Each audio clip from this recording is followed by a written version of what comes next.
Bonjour à tous et bienvenue autour de votre grande table du mardi. Alors que les mobilisations, manifestations se multiplient dans le monde pour un droit à l'avortement, pour la démocratie, pour l'égalité, comment ces nouvelles approches féministes éclairent-elles le réel ? Le féminisme peut-il d'ailleurs contribuer à réinventer le pouvoir ? C'est la question que se pose la géopolitologue Marie-Cécile Nave dans son essai « La démocratie féministe ». Elle sera notre invitée dans la seconde partie de l'émission. Mais d'abord, Marie-Sophie Ferdan, ses héroïnes de La Dame aux Camélias à Patti Smith. La comédienne est notre invitée à écouter tout de suite sur France Culture ou plus tard sur franceculture.fr. Aujourd'hui, mardi, jour de mobilisation du secteur de la culture un peu partout en France. Bienvenue à vous, vous écoutez La Grande Table, on est ensemble jusqu'à 13h30.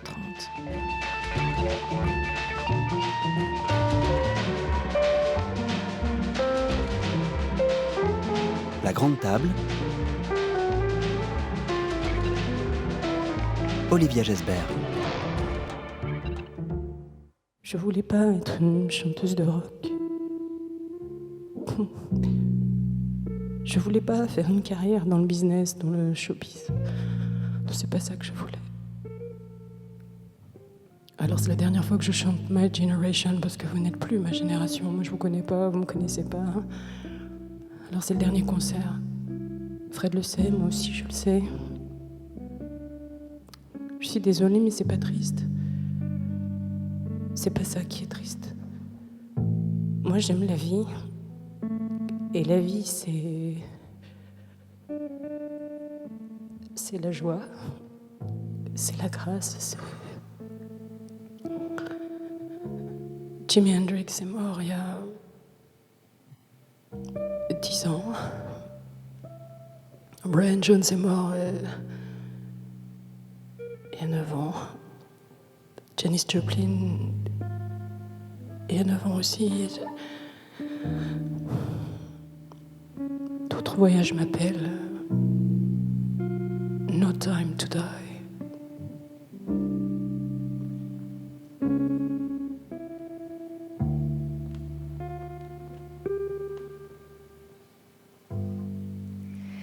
Extrait de la pièce de Claudine Galéa, mise en scène par Benoît Bradel, La 7e vie de Patti Smith. Au cœur de ce trio électrique, on l'a entendu, il y a vous, Marie-Sophie Ferdan, bonjour. Bonjour. Les au revoir à la scène de Patti Smith. Dans cet extrait, c'est elle, c'est vous qui fait le choix de se couper de son public, de se retirer. Cette coupure qui est vécue aujourd'hui par les acteurs du monde culturel comme une contrainte qui leur est opposée. Comment vous, personnellement, vous vivez ces moments de séparation avec la scène ? Contraint ou choisi ? C'est très difficile.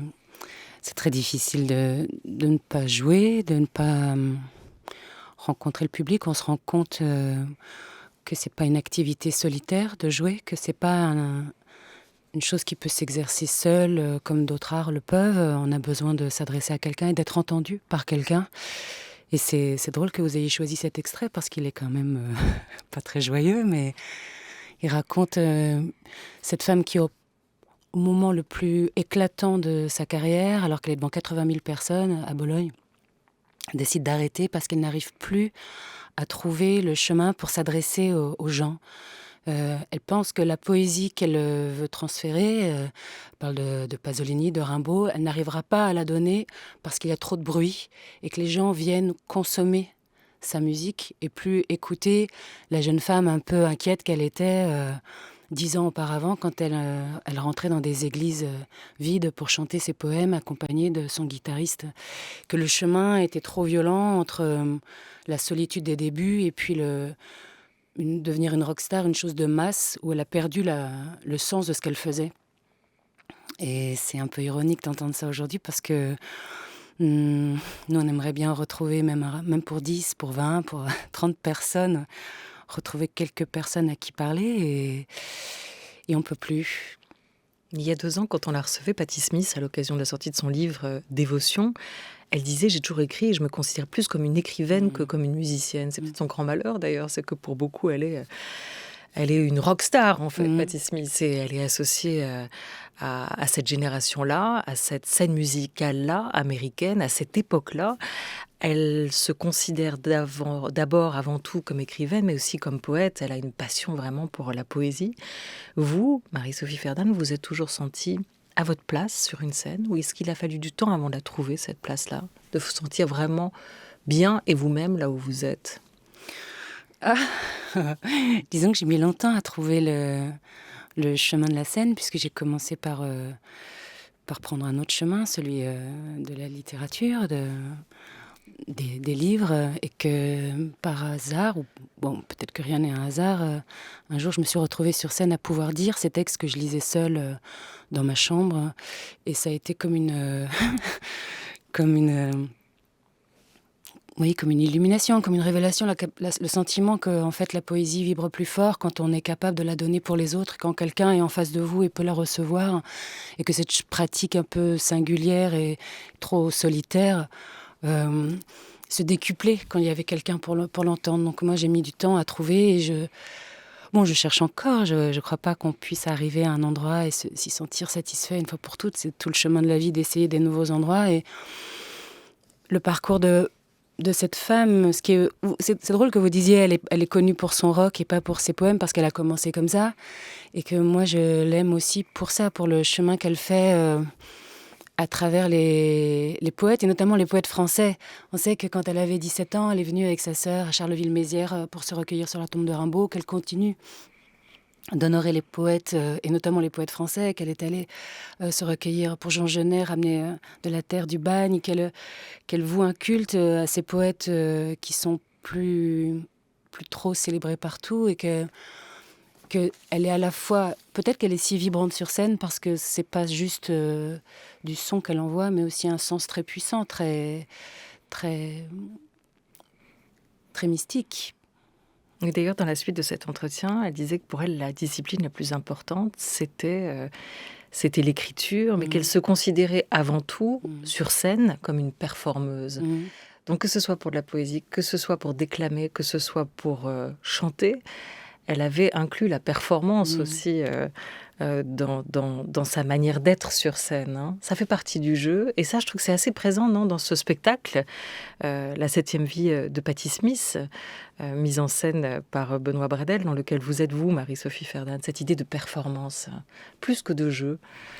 Et il y a une chose qu'elle dit qui m'a intéressée, c'est qu'à un moment, quand elle a rencontré Sam Shepard, ils ont écrit une pièce ensemble, et ils ont essayé En fait, ils vivaient une grande histoire d'amour, et ils ont traduit sur scène un peu cette relation chaotique et violente. Et elle a dit après, c'est dans Just Kids, qu'elle n'avait pas aimé être actrice, parce que être actrice, il faut s'oublier, et qu'elle n'avait pas envie de s'oublier. C'est une phrase qui m'a beaucoup interrogée, parce que c'est vrai que on parle beaucoup de jouer la comédie ou de performer, comme si il y avait... je pense que c'est l'endroit de... C'est pas la même chose, c'est pas les mêmes ressorts. Pas exactement. C'est quand on joue quelque chose, ce qu'elle veut dire, elle, et c'est une chose qu'on peut comprendre les acteurs, c'est qu'on avance derrière un texte, on avance derrière la pensée de quelqu'un d'autre, et on avance masqué, voilà, avec dans l'univers créé par quelqu'un d'autre, par un metteur en scène qui a une vision peut-être très forte de l'œuvre, et qui vous demande d'être un pion, une couleur d'un immense tableau. La performance, c'est enlever les décors, enlever la lumière, enlever toutes les couches de sens ou d'interprétation qui sont sur un texte, et proposer juste une personne qui vibre à l'endroit de ce qu'elle énonce. Voilà. Et qui donc n'avance pas masquée derrière un personnage, derrière une construction, mais qui chaque soir propose juste d'être là à l'endroit. Bon, moi je pense qu'être actrice, c'est ça. C'est aussi, même s'il y a des décors, des masques, des contextes, c'est d'essayer d'être le plus vibrant et le plus proche de soi. Mais elle fait cette distinction, et c'est pas inintéressant de l'entendre qu'elle l'a fait. Alors cette pièce a été créée dans le cadre d'une fiction radiophonique pour France Culture par Claudine Galéa, qui en a aussi fait un roman, Le corps plein d'un rêve, où elle raconte ce que cette icône Patti Smith a pu incarner pour elle, et ce qu'on retrouve dans la fiction comme dans la pièce, ce qu'une jeune fille de 17-18 ans, une adolescente, peut projeter dans cette figure de Patti Smith.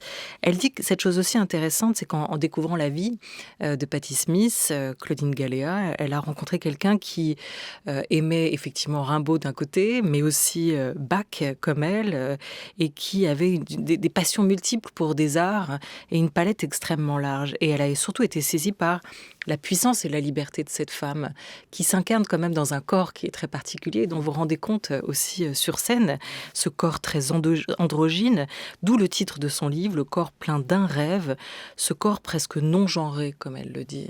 C'est ça qui est fascinant aussi avec Patti Smith. Elle l'était déjà presque avant l'heure, elle avait répondu à cette question-là.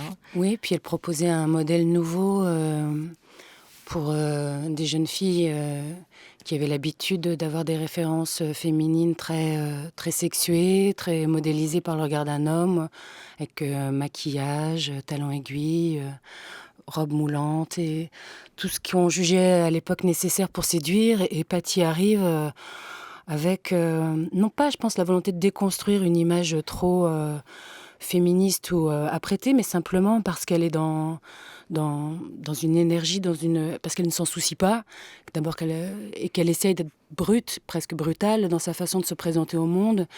Elle se coupe les cheveux parce qu'elle aime Keith Richards et qu'elle essaye de lui ressembler, qu'elle prend des icônes qui ont une énergie vibrante, et sans se demander si c'est correct par rapport à son genre et à son sexe. Elle vivait avec Robert Mapplethorpe, qui a lui-même exploré de manière assez aiguë sa sexualité, son homosexualité. Et c'est un monde qui explose et qui propose des choses assez intéressantes. Dans Le corps plein d'un rêve, Claudine Galéa, elle met en scène cette jeune fille qui vit dans la banlieue de Marseille, qui a 16 ans, qui visiblement a failli mourir, qui n'arrive pas à trouver d'image qui pourrait représenter le chaos qu'il habite, les questions qu'il habite, sur ce qu'elle voudrait être, son rapport à l'art et aussi son rapport à son homosexualité qu'elle questionne. Et on imagine bien le désarroi d'une jeune fille en province quand il n'y a pas de modèle, pas de référent et personne pour discuter avec soi. Et entendre cette voix qui vient de l'autre côté du monde et qui vous dit...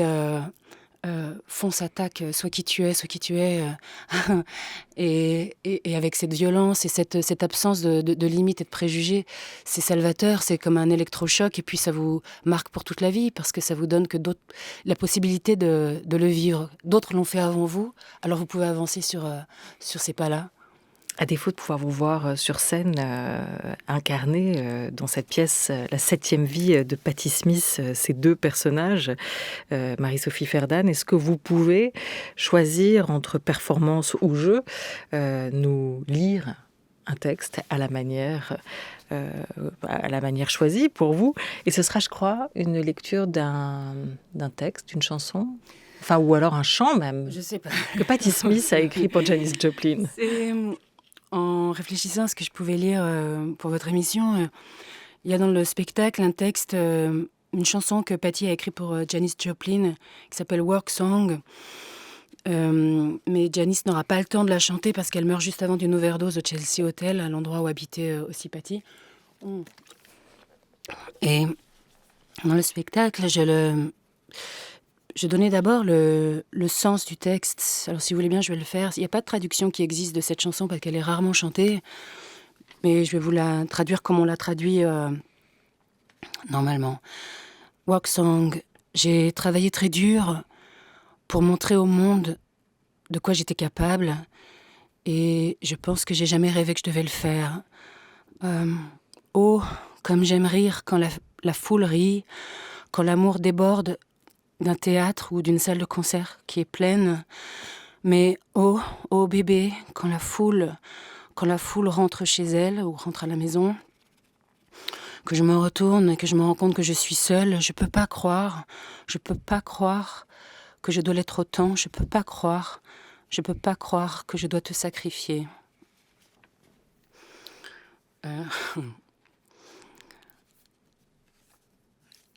I was working real hard to show the world what I could do. Oh, I guess I never dreamed I'd have to. World spin some photographs. Oh, I love to laugh when the crowd laughs, while love slips through the theater that is full. But ho, ho, baby, when the crowd goes home, and I turn in, and I realize I'm alone. I can't believe I had to. I was working real hard to show the world what I could do. Oh, I guess I never dreamed I'd have to. I had to sacrifice you.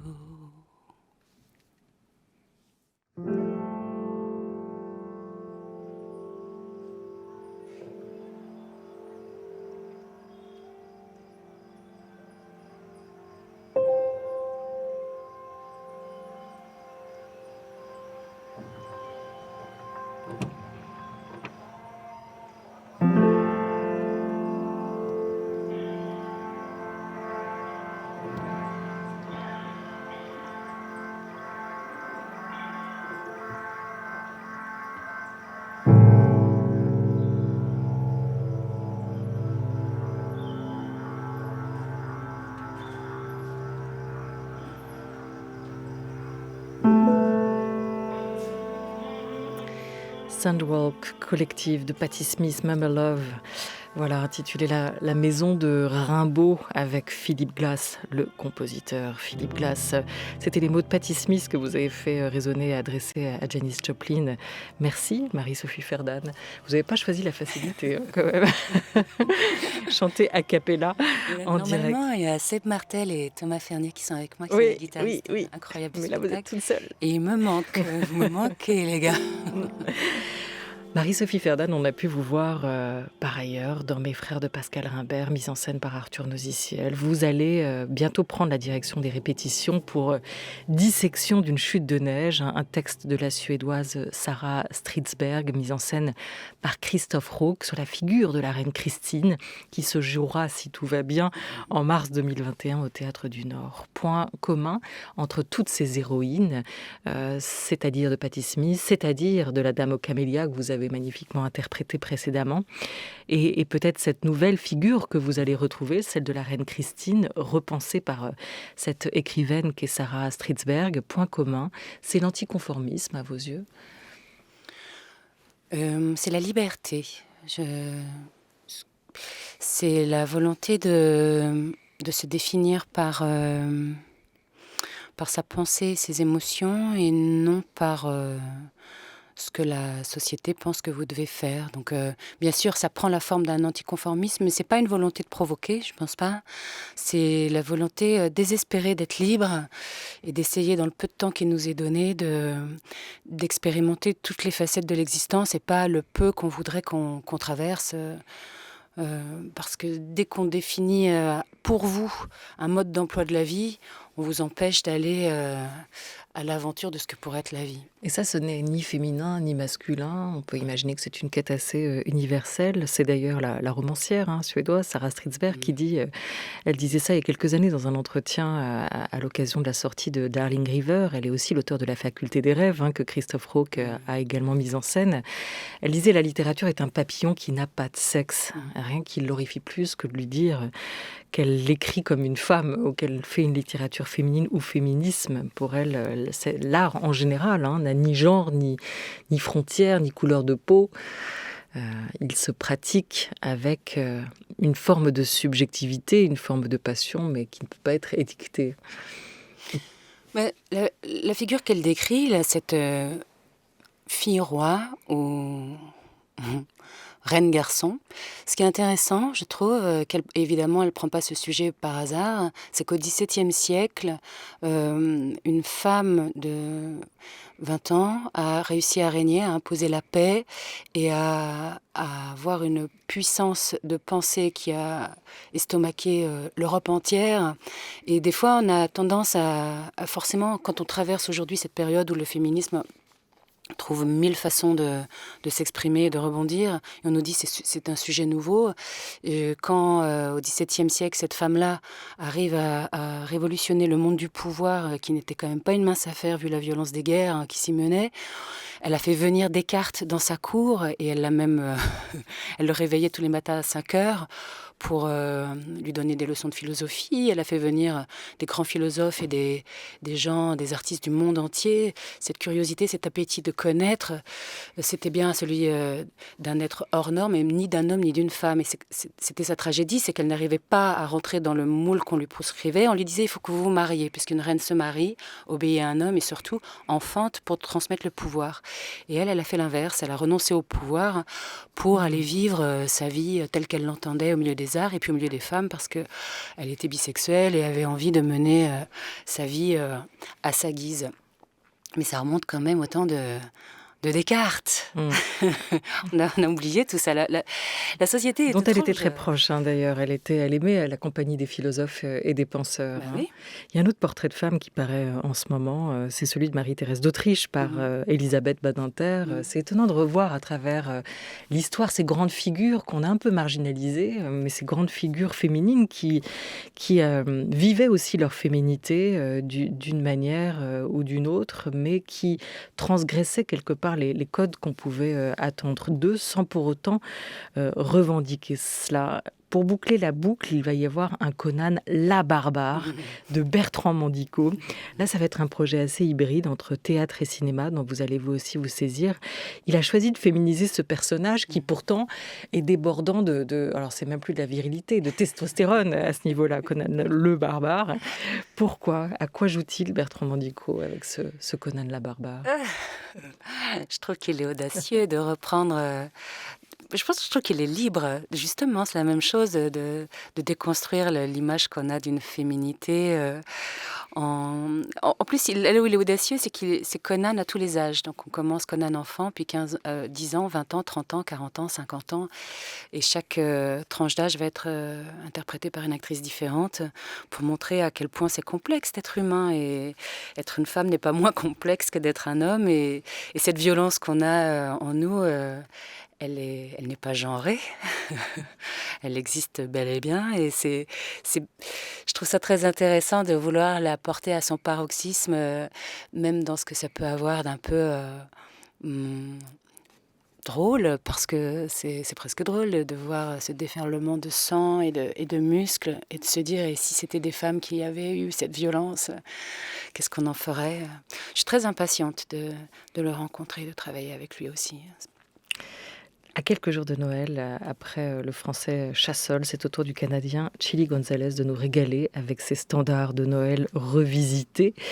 Le pianiste qui sera en concert demain sur Arte, une scène à moitié virtuelle dont on va vous reparler. Marie-Sophie Ferdan, la comédienne, est notre invitée. On n'est pas loin de devoir se quitter, mais on profite encore un peu de cet instant en musique.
Voilà pour cette réinterprétation de Wham par Chili Gonzalez, extrait de son nouvel album A Very Chilly Christmas sur le label Gentle Threat.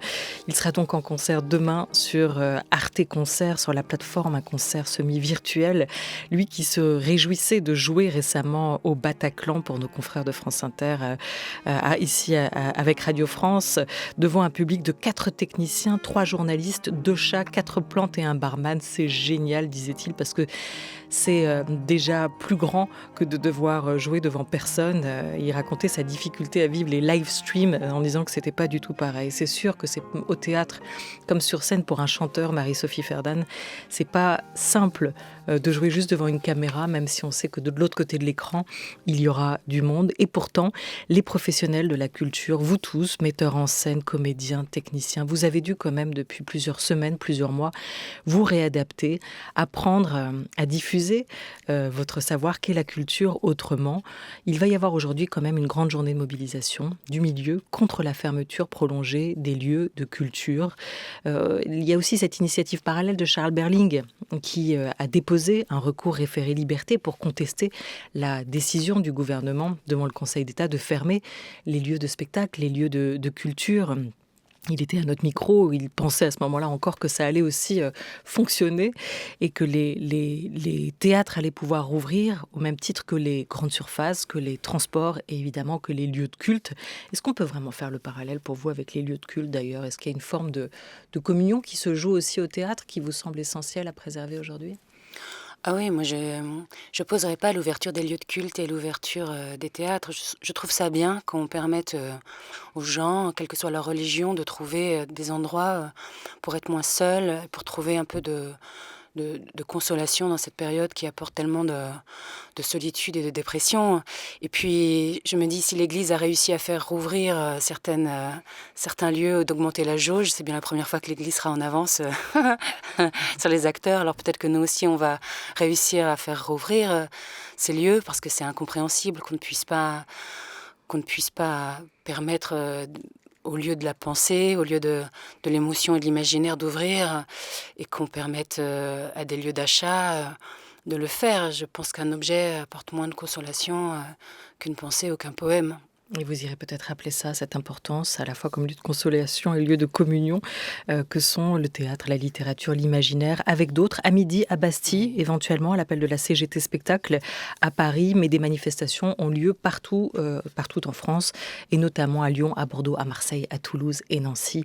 Merci beaucoup à vous, Marie-Sophie Ferdan, d'avoir été avec nous. Je vous invite aussi à réécouter l'entretien donné par Chili Gonzalez à notre confrère Arnaud Laporte dans Affaires culturelles.